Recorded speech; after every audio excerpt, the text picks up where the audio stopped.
We're doing analysis of esters. So up here is the name of the method that the machine is using. Right now it says norbornene. We want that to be esters. So here I'm clicking on method, and I will load method. We have maybe 100 or so different methods here. So I'll scroll down until I get to E for esters, and here's esters. I'll click that, double click, and now up here it should say esters.m. M is for method. Before I run my sample, I'll go here to run control, sample info.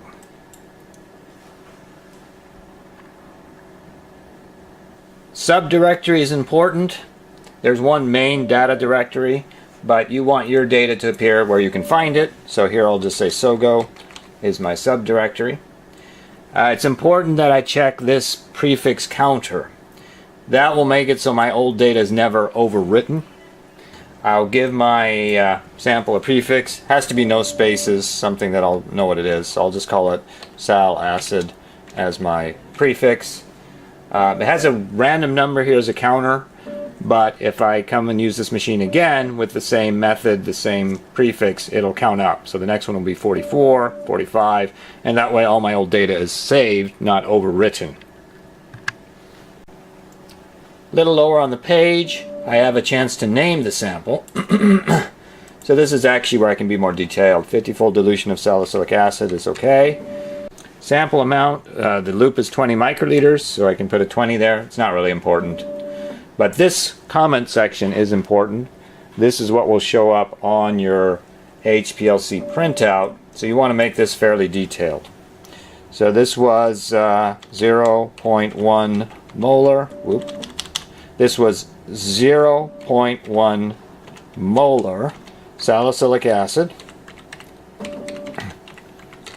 in methanol,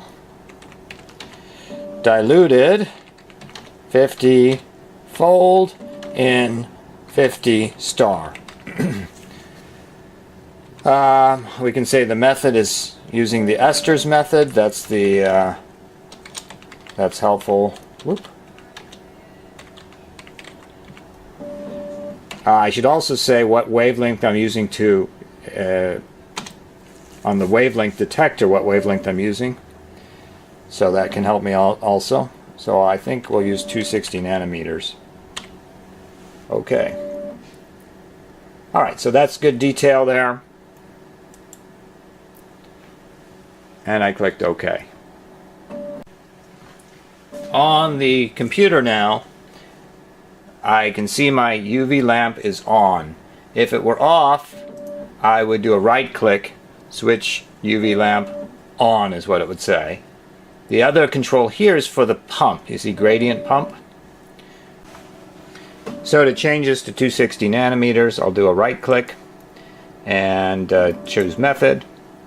And up here, you can see it says 270. I can change that to 260. So to do this intelligently, you need to have a UV spectrum of your starting material so that we know what wavelength it absorbs at.